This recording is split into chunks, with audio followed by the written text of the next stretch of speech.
Students, welcome back to the channel of Chemology Crackers. मैं हूं Aishwarya ma'am और मैं आप सब लोगों का वेलकम करती हूं इस वंडरफुल से चैनल में, जहां आप +2 कॉम्पिटिटिव लेवल के लिए स्टडी करते हैं केमिस्ट्री एंड बायोलॉजी।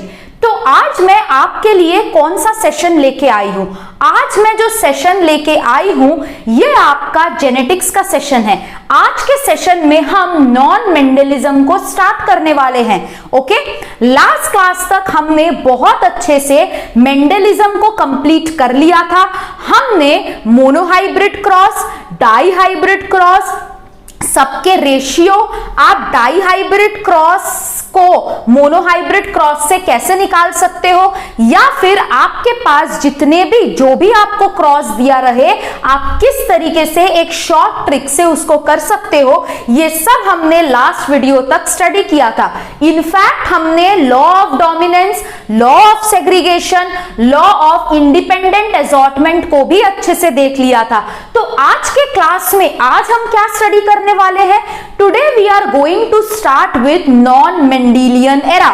आज हम स्टडी करने वाले हैं मेंडलिज्म के बाद मेंडल जो भी बोल के गया था उसके अलावा क्या जेनेटिक्स में और कुछ चीजें एग्जिस्ट करती है? बिल्कुल करती है, उसी के बारे में हम पढ़ेंगे। उसके बाद मैंने आपको बोला था law of dominance, law of independent assortment, इन सब के कुछ कुछ एक्सेप्शंस होते हैं। वो एक्सेप्शंस के बारे में आज हम स्टडी करने वाले हैं इस वीडियो में, राइट? चलो, उससे पहले आज हम लोग एक छोटा सा चीज देख लेते हैं। क्या छोटा चीज हम देखेंगे? देखो, आज तक हमने फिनोटाइप पढ़ते आए हैं। अब फिनोटाइप क्या है? अगर ये सारे टर्म्स आपको जानने हैं तो प्लीज आप जाके मेरे जेनेटिक्स के प्लेलिस्ट में जाके आप देख सकते हैं, है ना, कि जेनेटिक्स के प्लेलिस्ट में आप जितने भी वीडियोस है आप उसको अच्छे से स्टडी करिए। उसका डिस्क्रिप्शन आपका नीचे डिस्क्रिप्शन बॉक्स में दिया रहेगा, साथ ही साथ में इधर आपका आई बटन रहेगा जहां से आप लोग उस लिंक तक पहुंच सकते हैं। चलो, तो आज हम स्टडी करते हैं कि ये जो आपके डिफरेंट फिनोटाइप्स आते हैं, टॉल आता है, ड्रॉफ आता है, डिफरेंट फिनोटाइप्स आपका कैसे आता है? अब आपका ये जो फिनोटाइप बन रहा है ये क्या है? It is a result of crosses, है ना। फिनोटाइप क्या है? फिनोटाइप कब आ रहा है? जब दो पेरेंट आपके क्रॉस हो रहे हैं, उसके बाद ही आपका एक नया फिनोटाइप आ रहा है, करेक्ट? उसी से ना आ रहा है। अब ये फिनोटाइप एक्चुअली आ क्यों रहा है? तुम बोलोगे मैम क्योंकि जीन कंट्रोल कर रहा है उसको, जीन के वजह से आ रहा है। लेकिन जीन ऐसा क्या करता है? जीन ऐसा क्या प्रोड्यूस करता है कि जिसके वजह से आपका फिनोटाइप आए? क्या प्रोड्यूस करता है? चलो देखते हैं। पहले तो हम यहां पे एक क्रोमोसोम ड्रॉ कर लेते हैं। दिस इज द क्रोमोसोम, ये हमारा क्रोमोसोम है। अब हम सबको पता है ये जो आपका क्रोमोसोम है इसमें ही आपका जीन रहता है ना, इसमें ही आपका जीन रहता है। मान लो ये है हमारा जीन हाइट के लिए, है ना, जीन फॉर हाइट। अब बेटा क्वेश्चन ये है कि ये आपका हाइट का जीन है, लेकिन जीन क्या है? जीन कुछ भी नहीं है, जीन बेसिकली आपका डीएनए है। और अगर हम बोल रहे हैं जीन, इसके क्या होंगे? Fixed number of nucleotides. मैं पढ़ाऊंगी आपको न्यूक्लियोटाइड्स क्या है, ठीक है? अभी आप इसमें ध्यान मत दो। तो जो क्रोमोसोम मैंने ड्रॉ किया है it is controlling the height. अब ये जीन किस तरीके से आपका फिनोटाइप को एक्सप्रेस करता है? आप बोलेंगे मैम आप बोले थे कि जीन जो है ये आपके प्रोटीन का फॉर्मेशन करता है, वही प्रोटीन आपका डिसाइड करता है कि फिनोटाइप क्या होगा। तो आज हम इसको थोड़ा डिटेल में देखते हैं। तो मान लो ये आपका जीन है, जीन आपका क्या है? It is basically DNA. तो इस डीएनए का क्या होगा? इस डीएनए का होता है आपका ट्रांसक्रिप्शन। क्या होता है इसका? ट्रांसक्रिप्शन। अब इस डीएनए का जब ट्रांसक्रिप्शन होता है क्या बनता है? एमआरएनए, मैसेंजर आरएनए बनता है। इस एमआरएनए से आपका क्या बनता है? इस एमआरएनए से आपका प्रोटीन बनता है। और इस प्रोसेस को हम क्या बोलते हैं? Translation. What is translation? Translation is a process by which mRNA is converted into protein, right? चलो, अब ये जो तुम्हारा प्रोटीन है, ये प्रोटीन क्या बनाता है? ये प्रोटीन बनाता है तुम्हारा एंजाइम। हम पहले ही पढ़ चुके हैं कि आपका ये जो एंजाइम है, आपका जो एंजाइम है ये क्या करता है? It is made up of proteins. तुम लोग सुने होगे ना, all enzymes are made up of proteins but all proteins are not enzymes. ये तुम लोग सीखे हो। So you know that this protein is forming the enzyme. अब ये एंजाइम क्या बनाएगा? ये बनाएगा आपका जिबरलिक एसिड। आपने पढ़ा है ना जिबरलिक एसिड। जिबरलिक एसिड क्या होता है? It is the growth hormone. What is gibberellic acid? It is the growth hormone. अगर आपका ग्रोथ हार्मोन प्रोड्यूस हुआ है तो आपका प्लांट्स कैसा आएगा? टॉल, यानी कि it will have the dominant अलील। समझ में आया? अगर प्लांट टॉल हो रहा है, अगर प्लांट डोमिनेंट अलील पोजेस कर रहा है, if a plant is tall and if a plant is having dominant Aleel, that is because जो प्रोटीन बन रहा है वो आपका ग्रोथ हार्मोन प्रोड्यूस कर रहा है। समझ में आया? अब बोलोगे मैम ये तो मेरे को समझ में आया, ये जिबरलिक एसिड क्या करता है?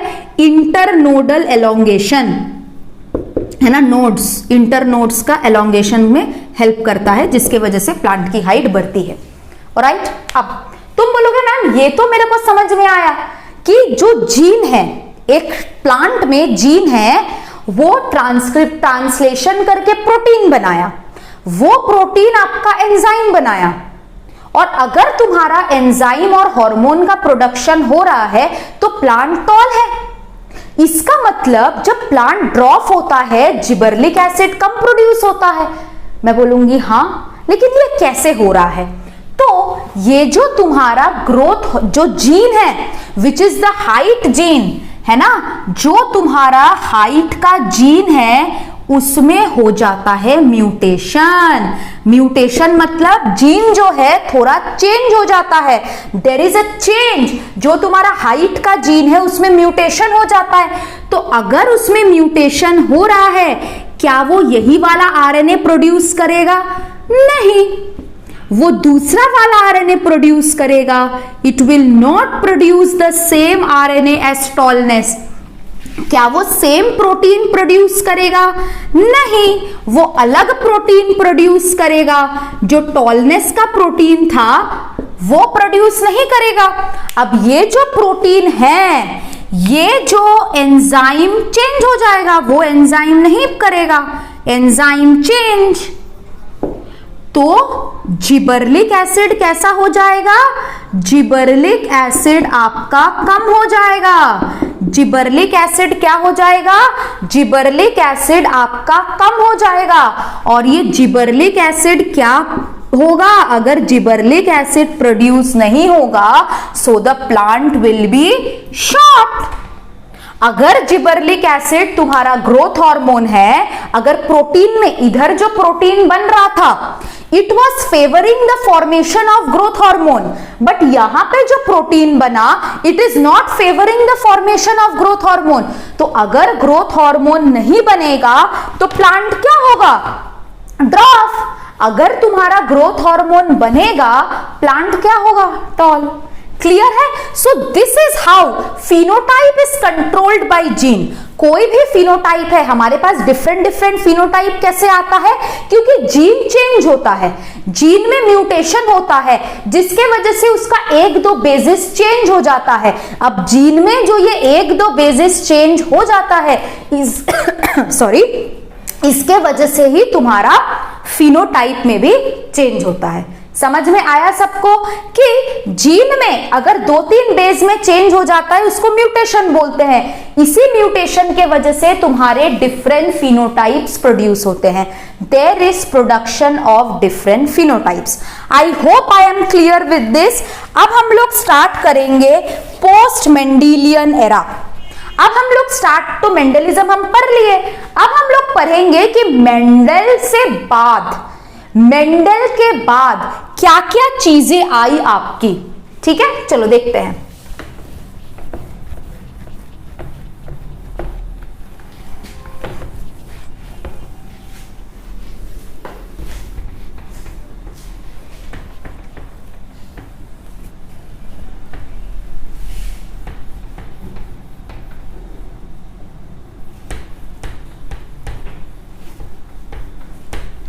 चलो अब हम स्टार्ट करेंगे post Mendelian era.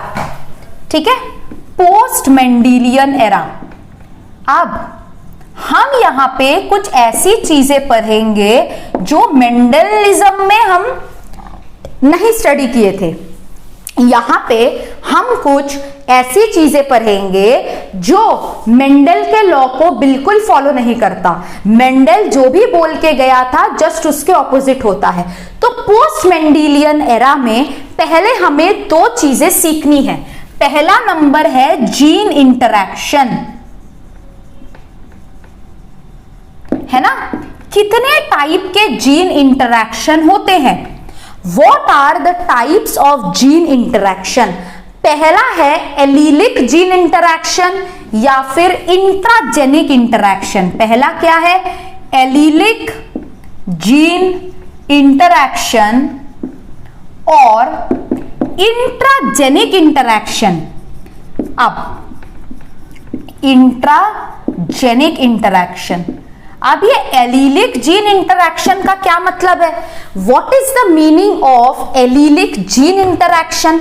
Allelic gene interaction का मतलब होता है to alleles of a gene, मतलब सेम अलील्स के बीच में इंटरैक्शन हो रहा है। सिंपल, सेम अलील्स के बीच में इंटरैक्शन हो रहा है और एक अलग सा फिनोटाइप बन रहा है।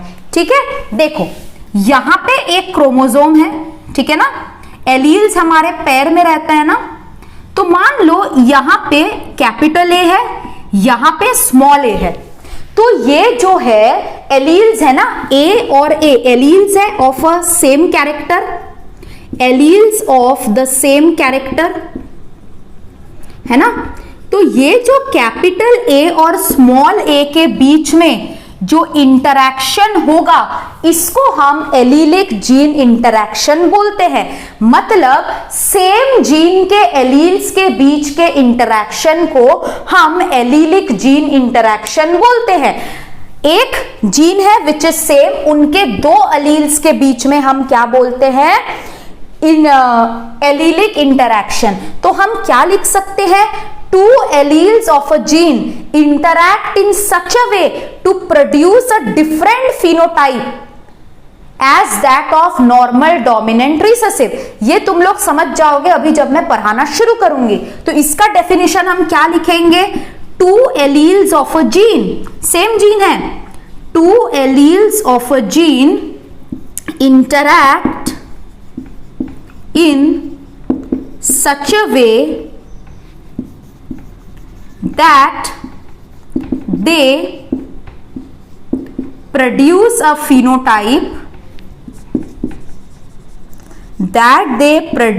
phenotype, different from normal dominant relationship। ठीक है, that they produce a phenotype different from normal dominant recessive relationship। ठीक है, तो यहां पे क्या हो रहा है? एलीलिक जीन इंटरैक्शन में आपके सेम जीन के दो एलील्स है ना, सेम जीन के दो एलील्स है। जब सेम एलील्स के बीच में इंटरैक्शन होता है उसको हम क्या बोलते हैं? Allelic gene interaction. Simply next क्या होगा? नेक्स्ट होगा non allelic gene interaction. Next क्या है? नॉन एलीलिक जीन इंटरैक्शन और intergenic interaction. Non allelic gene interaction और इंटरजेनिक इंटरैक्शन। ठीक है, क्या है? नॉन एलीलिक जीन इंटरैक्शन और इंटरजेनिक इंटरैक्शन। इसमें इसका क्या मतलब है? इसका मतलब है कि मान लो इस तरीके के दो जीन्स हैं, दो जीन्स के एलील्स के बीच में इंटरैक्शन होगा। यहां पे कैपिटल ए है, स्मॉल ए है, दूसरा कैरेक्टर है मान लो कैपिटल बी स्मॉल बी, ठीक है। यहां पे कैपिटल ए और स्मॉल बी के बीच में इंटरैक्शन होगा, मतलब यहां पे दो डिफरेंट एलील के बीच में इंटरैक्शन हो रहा है, इसीलिए नॉन एलिलिक। एलिलिक मतलब क्या है? सेम एलील्स के बीच में इंटरैक्शन। नॉन एलील्स मतलब क्या है? डिफरेंट एलील्स के बीच में इंटरैक्शन। तो हम यहां पे क्या लिखेंगे? किस किस के साथ इंटरैक्शन हो रहा है? ए के साथ बी का हो सकता है इंटरैक्शन, राइट। ए के साथ स्मॉल बी का इंटरैक्शन हो सकता है, बिल्कुल मैम, ए के साथ स्मॉल बी का हो सकता है। दूसरा, आपका कैपिटल ए के साथ कैपिटल बी का इंटरैक्शन हो सकता है, बिल्कुल। आपका कैपिटल ए के साथ स्मॉल बी का इंटरैक्शन हो सकता है, कैपिटल ए के साथ स्मॉल बी का इंटरैक्शन हो सकता है, बिल्कुल। तो यहां पे हम क्या देख रहे हैं? यहां पे डिफरेंट एलील्स के बीच में इंटरैक्शन हो रहा है, इसीलिए हम इसको क्या करते हैं? Non allylic interaction. तो मैं इसका डेफिनेशन क्या लिखूंगी? टू और मोर इंडिपेंडेंट जीन्स, टू और more independent genes present on same और different chromosomes, two or more independent genes present on same or different chromosomes interact to produce a phenotype different from, है ना, produce a phenotype to produce a phenotype with different expression लिख लेते हैं, with different expression, ठीक है। तो basically यहां पे क्या हो रहा है? यहां पे सेम अलील्स के बीच में इंटरैक्शन हो रहा है, मतलब जीन ऑफ सेम अलील्स। यहां पे क्या हो रहा है? यहां पे डिफरेंट जीन के बीच में इंटरैक्शन हो रहा है, तो डिफरेंट अलील्स के बीच में। अब ये इंटरैक्शन क्या हो रहा है, ये हम अब स्टडी करेंगे, ठीक है। तो पहला जो हमारा इंटरैक्शन होगा that will be incomplete dominance. सुने हो ना इनकम्प्लीट डोमिनेंस? क्या था? लॉ ऑफ डोमिनेंस का एक्सेप्शन, इनकम्प्लीट डोमिनेंस। तो आप इसको देख लीजिए, उसके बाद हम लोग स्टार्ट करेंगे इनकम्प्लीट डोमिनेंस, करेक्ट। चलो, ये इसका समझ में आ गया। चलो, इसको अगर समझ में आ गया है, अब हम नॉन मेंडलिज्म स्टार्ट करते हैं, ठीक है। अब हम नॉन मेंडलिज्म का पहला स्टार्ट करते हैं, दैट इज इनकम्प्लीट डोमिनेंस, ठीक है। इनकम्प्लीट डोमिनेंस, नाम से क्या लग रहा है कि डोमिनेंस कंप्लीट नहीं हुआ है ना। इनकम्प्लीट डोमिनेंस का मतलब क्या होगा? इनकम्प्लीट डोमिनेंस मतलब dominance is not completed, simple, dominance is not completed. अब इसका मतलब क्या है? चलो देखिए, चलो, इनकम्प्लीट डोमिनेंस, ये जो आपका इनकम्प्लीट डोमिनेंस है, इसको डिस्कवर कौन किया था? इसको डिस्कवर किया था कार्ल कॉरेंस ने। कौन डिस्कवर किया था? कार्ल कॉरेंस ने। किधर? एक फ्लावर आता है मिराबिलिस जलापा या फिर 4 o'clock प्लांट, उसमें डिस्कवर किया था। So incomplete dominance was discovered by Carl Correns. कहां पे? In 4 o'clock plant. 4 o'clock plant, 4 o'clock plant का बायोलॉजिकल नेम क्या है? Mirabilis jalapa. क्या है? मिराबिलिस जलापा, ठीक है। अब ये जो आपका 4 o'clock प्लांट है, ये जो आपका इनकम्प्लीट डोमिनेंस है, इनकम्प्लीट डोमिनेंस को हम क्या बोलते हैं? फिनोटिपिक ब्लेंडिंग या फिर मोनोजेनिक इनहेरिटेंस, क्वांटिटेटिव इनहेरिटेंस, ठीक है। क्या बोलेंगे? Also known as phenotypic blending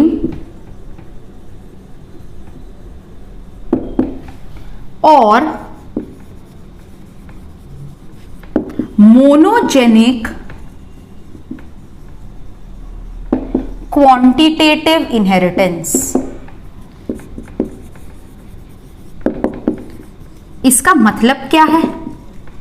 phenotypic blending और मोनोजेनिक क्वांटिटेटिव इनहेरिटेंस का। देखो, आज तक तुमने क्या सीखा था? आज तक तुमने कंप्लीट डोमिनेंस सीखा था, राइट? कंप्लीट डोमिनेंस मतलब क्या था? मेंडल सर क्या बोल के गए थे? अगर तुम्हारे पास कैपिटल टी है और स्मॉल टी है, तो F1 जेनरेशन में कैपिटल स्मॉल टी जो हेटेरोजाइगस कंडीशन आता था वो आपका टॉल होता था, राइट? यहां पे इनकम्प्लीट डोमिनेंस में हम कुछ और देखेंगे। इसको हम क्या बोल रहे हैं? Monogenic quantitative inheritance. पहले हम इसको समझते हैं क्या होता है। मोनोजेनिक मतलब क्या है? एक जीन के साथ हम काम कर रहे हैं। We are working with only one gene, ठीक है ना? मोनोजेनिक मतलब क्या है? Only one gene is involved. केवल और केवल एक ही जीन है। कौन सा जीन है? हाइट का जीन है, और हाइट के ट्रेट्स क्या है? टॉल और शॉर्ट। तो यहां पे हम किसके साथ काम कर रहे हैं? We are working with height gene. जो हमारे हाइट जीन है उसके साथ हम काम कर रहे हैं। अब क्वांटिटेटिव मतलब क्या होता है? क्वांटिटी, है ना? मान लो तुमको रिश्तेदार आए दिवाली में, तुमको अगर बहुत ज्यादा मिठाई और पैसे देके जाए तो तुम बहुत खुश होगे। तुमको अगर थोड़ा सा पैसे और थोड़ा सा मिठाई देके जाए तो तुम कम खुश होगे। अगर तुमको बहुत कम मिठाई और कम पैसे मिला तो तुम कम खुश होगे। तो यहाँ पे क्या हुआ? जितना ज्यादा क्वांटिटी उतना ज्यादा तुम खुश हुए। सिमिलरली यहाँ पे जितना ज्यादा जीन का क्वांटिटी उतना ज्यादा फिनोटाइप में प्रोडक्शन, ठीक है? तो क्वांटिटेटिव इनहेरिटेंस मतलब क्या है? More the number of dominant genes, more the number of dominant genes, more is the production of phenotype। Simple हम समझेंगे कि अगर रिश्तेदारों ने पैसे और मिठाई का बारिश कर दिया, ज्यादा खुश। So more is the number of dominant genes, more is the production of phenotype। ये हम किसकी बात कर रहे हैं? क्वांटिटेटिव इनहेरिटेंस की बात कर रहे हैं। और सिंस हम मोनोहाइब्रिड क्रॉस यानी कि एक ही कैरेक्टर लेके काम कर रहे हैं तो हम इसको क्या बोलेंगे? Monogenic quantitative inheritance. तो मोनोजेनिक क्वांटिटेटिव इनहेरिटेंस क्या हुआ? मोनोजेनिक क्वांटिटेटिव इनहेरिटेंस का मतलब है जितना ज्यादा आपके जीन, जितना ज्यादा आपका जीन, कौन सा जीन? एक ही कैरेक्टर का, हाइट का जीन, उतना ज्यादा आपका फिनोटाइप। तो इसका मतलब क्या है? अगर मैं इसी को देखूं तो इसका मतलब क्या है? जितना ज्यादा टॉल डोमिनेंट एलील्स होंगे उतना ज्यादा प्लांट आपका टॉल होगा। यही है ना? लेकिन मेंडलिज्म में तो हम ऐसा नहीं पढ़े थे। मेंडलिज्म में हम क्या स्टडी किए थे कि अगर आपका टॉल का जीन है तो प्लांट टॉल होगा। लेकिन अभी नॉन मेंडलिज्म में इनकम्प्लीट डोमिनेंस में हम क्या पढ़ रहे हैं कि जितना ज्यादा आपका टॉल का एलील उतना ज्यादा आपका प्लांट टॉल। ये एक एग्जाम्पल है, ऐसा होता नहीं है, एग्जाम्पल दे रही हूं मैं, ठीक है? तो इनकम्प्लीट डोमिनेंस का एक एग्जाम्पल लेके समझते हैं, ठीक है? इनकम्प्लीट डोमिनेंस को एक एग्जाम्पल के साथ समझते हैं हम। कौन सा एग्जाम्पल हम लेंगे यहाँ पे? यहाँ पे हम एग्जाम्पल लेंगे 4 o'clock प्लांट का, जिसको हम मिराबिलिस जलापा बोले थे, और स्नैपड्रैगन का। स्नैपड्रैगन में भी सेम होता है। स्नैपड्रैगन का नाम क्या है? एंटिरहिनम मेजस, ठीक है? स्नैपड्रैगन को हम क्या बोलते हैं? एंटिरहिनम मेजस, ठीक है? This is Snapdragon. ये 4 o'clock प्लांट और स्नैपड्रैगन में दोनों में दिखता है। चलो, पेरेंट्स कौन से लेंगे हम? वही डोमिनेंट और रिसेसिव। पेरेंट्स कौन है हमारा? रेड कलर का फ्लावर, ठीक है, इनटू व्हाइट कलर का फ्लावर। ओके, रेड डोमिनेंट है तो कैपिटल आर लेंगे, व्हाइट आपका रिसेसिव है तो स्मॉल आर लेंगे। तो F1 जनरेशन में हमारा क्या प्रोड्यूस होगा, कैपिटल आर स्मॉल आर। आज तक तुम ये मेंडल में करते आए हो, तो तुम मेरे को बताओ F1 जनरेशन में कैपिटल आर और स्मॉल आर का फिनोटाइप क्या होगा। तुम बोलोगे मैम इसका फिनोटाइप तो रेड होगा, मैं बोलूंगी बिल्कुल गलत, इसका फिनोटाइप जो है वो हो गया पिंक। कैसे हुआ बता रही हूं। अब F2 जनरेशन को तुमने सेल्फिंग करवाया, करवाओ सेल्फिंग, तो क्या आया तुम्हारे पास, capital R capital R, capital R small R, capital R small R, small R small R. तो इसको हम क्या बोलेंगे, कैपिटल आर वो होगा red, capital R small R होगा पिंक, स्मॉल आर होगा आपका व्हाइट। तो बोलोगे मैम ये नया वाला फिनोटाइप कहां से आ गया,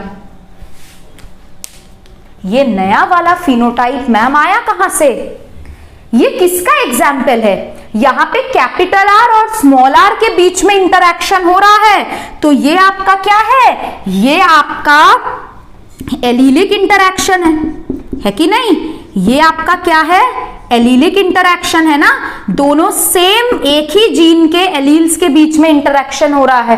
ये तो समझ में आया।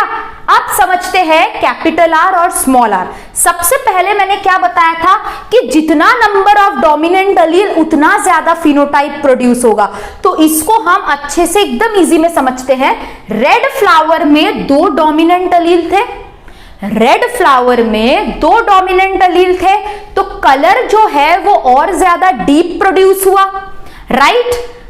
हेट्रोजाइगस में एक ही डोमिनेंट एलील है तो कलर कम प्रोड्यूस हुआ, क्योंकि मैंने क्या बोला, जितना ज्यादा डोमिनेंट एलील उतना ज्यादा कलर का प्रोडक्शन। यहां पे होमोजाइगस कंडीशन में number of dominant alleles were more, so the colour was more. Heterozygous condition में एक ही डोमिनेंट एलील प्रेजेंट है तो रेड से थोड़ा कम कलर प्रोड्यूस हुआ, दैट इज पिंक। और व्हाइट में तो कोई डोमिनेंट एलील है ही नहीं, कोई कलर ही नहीं प्रोड्यूस हुआ।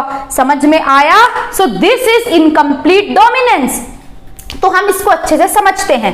रेड फ्लावर में क्या हुआ, रेड फ्लावर में आपका पिगमेंट जो है वो ज्यादा था, है ना। पिगमेंट मतलब कोई भी अगर प्लांट में कलर आ रहा है वो पिगमेंट के वजह से आता है ना, एंथोसायनिन पिगमेंट, क्लोरोफिल एक्सेट्रा। तो यहां पे तुम्हारा पिगमेंट ज्यादा था तो इसका कलर रेड हो गया। अगर तुम्हारा यहां पे पिगमेंट कम है तो यहां पे कलर व्हाइट हो गया। अब मेरा क्वेश्चन है यहां पे पिगमेंट ज्यादा क्यों हुआ। यहां पे पिगमेंट ज्यादा हुआ क्योंकि एंजाइम यहां पे ज्यादा हुआ। एंजाइम जो जीन से बनेगा, प्रोटीन से बनेगा। यहां पे पिगमेंट कम क्यों हुआ, क्योंकि एंजाइम यहां पे कम था। क्यों यहां पे एंजाइम ज्यादा प्रोड्यूस हुआ, क्योंकि यहां पे नंबर ऑफ डोमिनेंट एलील्स जो है वो ज्यादा है। यहां पे डोमिनेंट एलील्स है ही नहीं, यहां पे डोमिनेंट एलील्स है ही नहीं। समझ में आया। यहां पे डोमिनेंट एलील है, हाँ, यहां पे 1 डोमिनेंट एलील प्रेजेंट है। तो इसका क्या हुआ, इसका मीडियम कलर प्रोड्यूस हुआ, यानी कि मीडियम पिगमेंट प्रोड्यूस हुआ। तो जितना ज्यादा आपका डोमिनेंट एलील रहेगा उतना ज्यादा आपका पिगमेंटेशन होगा। इसको हम क्या बोलते हैं, इनकम्प्लीट डोमिनेंस। तो इनकम्प्लीट डोमिनेंस का फिनोटिपिक रेशियो 1:2:1 है, जीनोटिपिक रेशियो भी 1:2:1 ही आएगा। समझ में आया। सो ये आपका इनकम्प्लीट डोमिनेंस था, जहां पे आपके डोमिनेंट एलील्स पूरी तरीके से एक्सप्रेस नहीं कर पा रहे हैं। ये जो कैपिटल आर है नॉर्मली मेंडल में पूरी तरीके से एक्सप्रेस कर पाता था, लेकिन यहां पे it is not expressed fully. समझ में आया। अब आपको अगर ये समझ में आया है तो अब हम इनकम्प्लीट डोमिनेंस का डेफिनेशन लिखेंगे। करेक्ट। अब हम यहां पे इनकम्प्लीट डोमिनेंस का डेफिनेशन लिख लेते हैं कि इनकम्प्लीट डोमिनेंस का डेफिनेशन क्या होगा।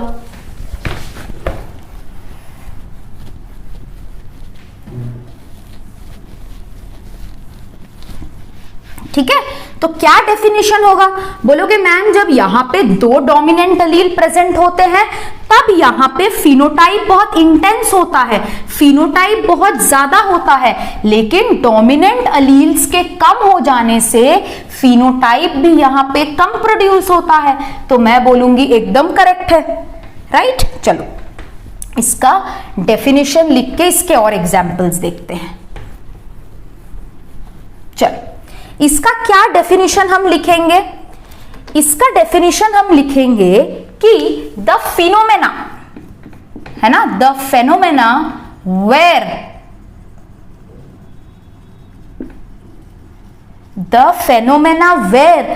none of the two alleles of a gene are dominant to each other।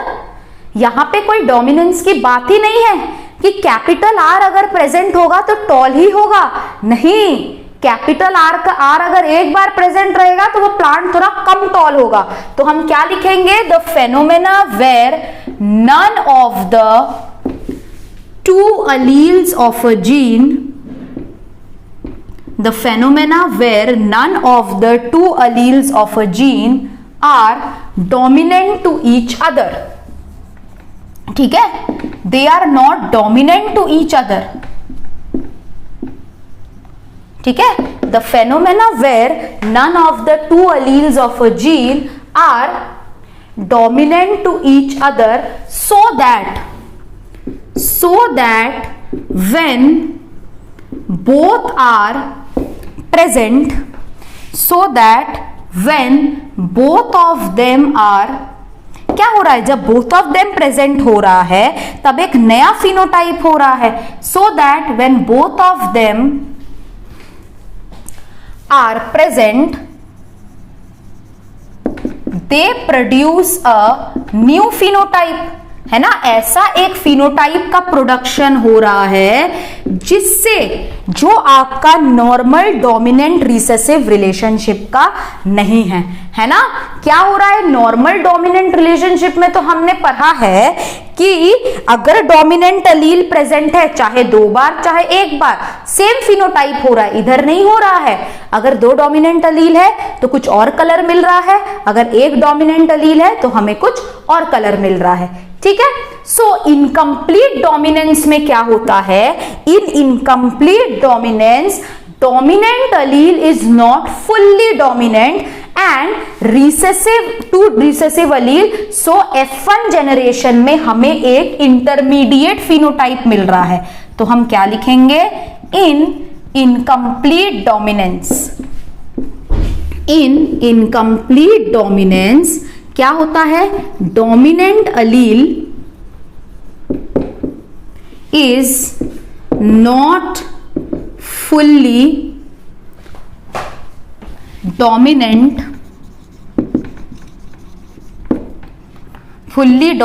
On the recessive allele. So जब हमें F1 जनरेशन में हेट्रोजाइगस मिला, हमें एक नया इंटरमीडिएट फॉर्म मिला। So a new intermediate phenotype is formed in F1। ठीक है, वो हम देख लिए एक एग्जाम्पल। अब इनकम्प्लीट डोमिनेंस के एग्जाम्पल्स क्या क्या होते हैं? What are the examples of incomplete dominance? ठीक है, इसके एग्जाम्पल्स क्या क्या होते हैं? एक एग्जाम्पल हम देख लिए। ठीक है, एक एग्जाम्पल क्या था? एंटिरहिनम मेजस। ठीक है, और इसको हम क्या बोलते हैं? स्नैपड्रैगन। क्या बोलते हैं? स्नैपड्रैगन। ठीक है, दूसरा एग्जाम्पल कौन था हमारा? मिराबिलिस जलापा, जिसको हम क्या बोले थे? 4 o'clock प्लांट।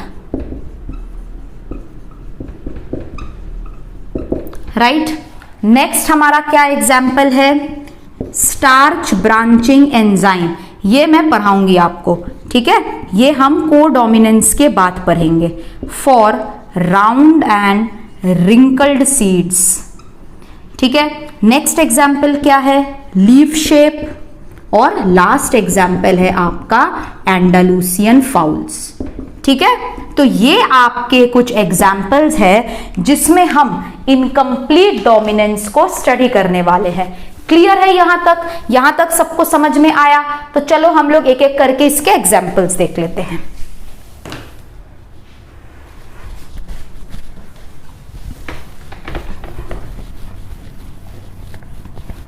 पहले हम अब एग्जाम्पल देखेंगे एंडालुसियन फाउल का।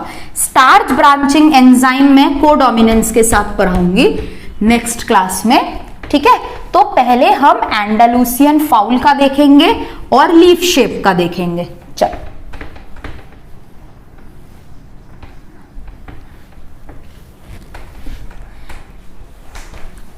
पहले जो हमारा एग्जाम्पल है दैट इज एंडालुसियन फाउल्स, ठीक है। यहां पे हम उनके फेदर कलर की बात करेंगे। हेन है, फाउल मतलब हेन होता है, ठीक है। एंडालुसियन फाउल्स की कोट कलर यानी कि फेदर कलर की बात करेंगे, कोट कलर, ठीक है, यानी कि उनके फेदर्स कौन कौन से कलर के होते हैं। तो पेरेंट्स यहां पे क्या होगा? पेरेंट्स जो है, जो मेल पेरेंट है वो ब्लैक कलर का है, पेरेंट इज ब्लैक कॉक, है ना, इनटू हमारा फीमेल कौन सा है? व्हाइट हेन, ठीक है। ये हमारे पेरेंट्स है, ब्लैक कॉक और व्हाइट हेन, ठीक है। अब हमारे यहां पे एलील्स क्या क्या होंगे? What will be the alleles? Capital B B और स्मॉल बीबी। ये इनकम्प्लीट डोमिनेंस फॉलो कर रहा है, ठीक है।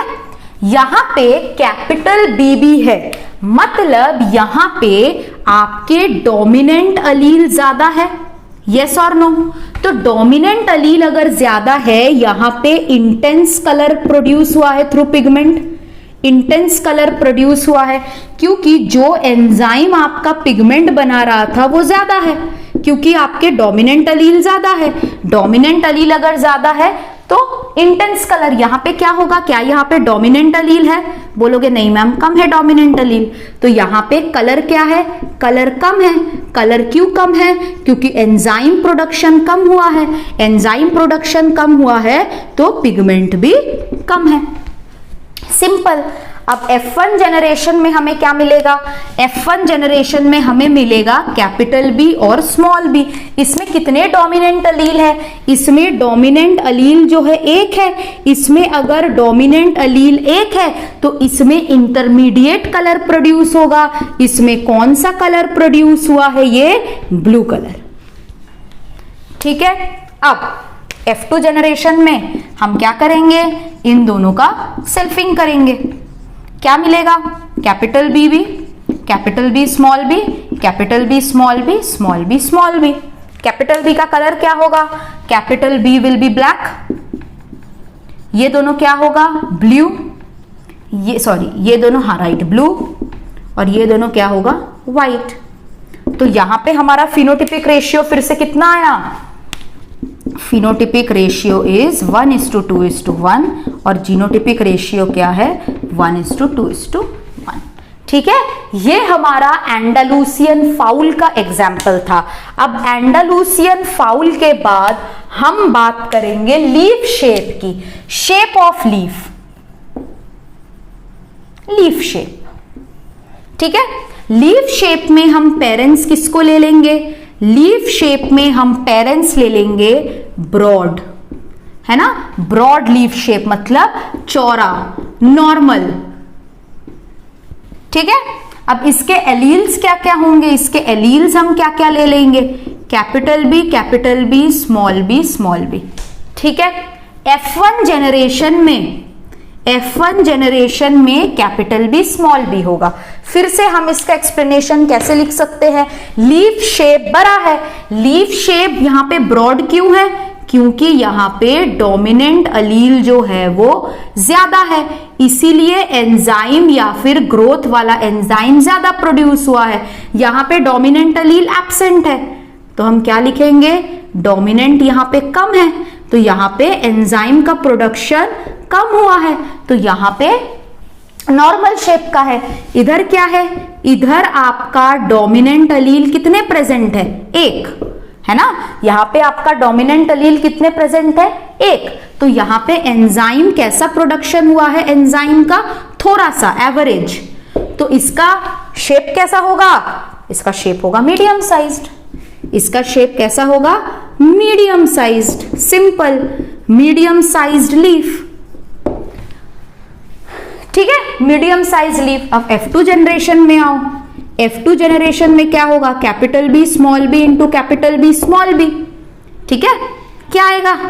Capital B capital B capital B small B capital B small B small B small B, right. Capital B का शेप क्या होगा? ब्रॉड। इसका क्या होगा? मीडियम। इसका क्या होगा? नॉर्मल। तो इसका फिनोटिपिक रेशियो कितना आएगा? 1:2:1। GR भी कितना आएगा? 1:2:1। समझे? हाँ, इनकम्प्लीट डोमिनेंस में क्या हो रहा है? इनकम्प्लीट डोमिनेंस में आपका डोमिनेंट अलील फुल्ली डोमिनेंट नहीं है। अगर डोमिनेंट अलील ज्यादा प्रोड्यूस होंगे तो क्या होगा? फिनोटाइप ज्यादा होगा। अगर डोमिनेंट अलील आपके कम प्रोड्यूस होंगे तो फिनोटाइप कैसा होगा? कम होगा। समझ में आया? आप सब लोग एक बार यहां तक देख लो एक बार यहां तक, फिर हम आगे करें। चलो, अब हम लोग एक न्यूमेरिकल के साथ क्लास को एंड करते हैं। क्या न्यूमेरिकल है? क्वेश्चन आज का क्या है?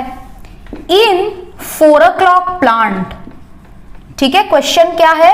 In 4 o'clock plant tallness is dominant over dwarfness. ठीक है, 4 o'clock प्लांट में tallness is dominant over dwarfness, और red colour of flower is incompletely dominant over white colour. Red colour of flower is incompletely dominant over white colour. आपको यहां पे F2 generation का ratio निकालना है। Find ratio of F2 generation. F2 generation के ratio निकालो। कैसे करोगे? कैसे करोगे ये बोलो। क्वेश्चन में क्या बोला है? 4 o'clock प्लांट में टॉलनेस इज डोमिनेंट ओवर ड्रॉफनेस, मतलब ये मेंडलिज्म को फॉलो कर रहा है। And red colour of flower is incompletely dominant over white colour. तो यहां पे हमारे पेरेंट्स क्या रहेंगे? पेरेंट्स यहां पे रहेंगे TTRR into small T RR। ये क्या होगा? Tall red. ये क्या होगा? Dwarf white, right. अब हम इसको F1 जनरेशन में हमें क्या मिलेगा? Capital T small T capital R small r। ये क्या होगा? ये टॉल रेड होगा नहीं, ये टॉल पिंक होगा, क्योंकि आपके यहां पे फ्लावर का कलर जो है वो इनकम्प्लीटली डोमिनेंट है। अब इसके बाद आप पनेट स्क्वायर ड्रॉ करके इसको और ज्यादा आप कंफ्यूज करोगे। तो आपको क्या करना है? यहां पे आपको फिनोटिपिक रेशियो निकालना है। क्या करोगे? अलग अलग करके करो। अलग अलग करके इसको मोनोहाइब्रिड क्रॉस ट्रीट करो। TT इंटू TT और RR into RR। Treat it separately, Punnett square मत ड्रॉ करना। क्या आएगा यहां पे? F1 में capital T small T, F2 में क्या आएगा? Capital T capital T capital T small T, ये आएगा। तो F2 जनरेशन में तुम्हें यहां से मिल गया 3 टॉल इज टू 1 ड्रॉफ। लेकिन ये तो मेंडलिज्म को फॉलो कर रहा है, ये किसको फॉलो कर रहा है? इनकम्प्लीट डोमिनेंस को। तो F2 में क्या आएगा? यही आएगा, लेकिन 1 red is to 2 pink is to 1 ड्रॉप। यही आता है ना इनकम्प्लीट डोमिनेंस में। तो अब इसको हम लोग फोर्थ लाइन मेथड करेंगे। 3 टॉल ले लो, उसके साथ आप इन तीनों को मल्टीप्लाई कराओ। 1 रेड 2 पिंक 1 ड्रॉप। ठीक है, तो क्या आएगा? 3 tall red 6 tall pink 3 tall white. D काहे लिखी हूं मैं इधर? व्हाइट। अब 1 ड्रॉप को ले लो। 1 R 2 P 1 व्हाइट। क्या आएगा?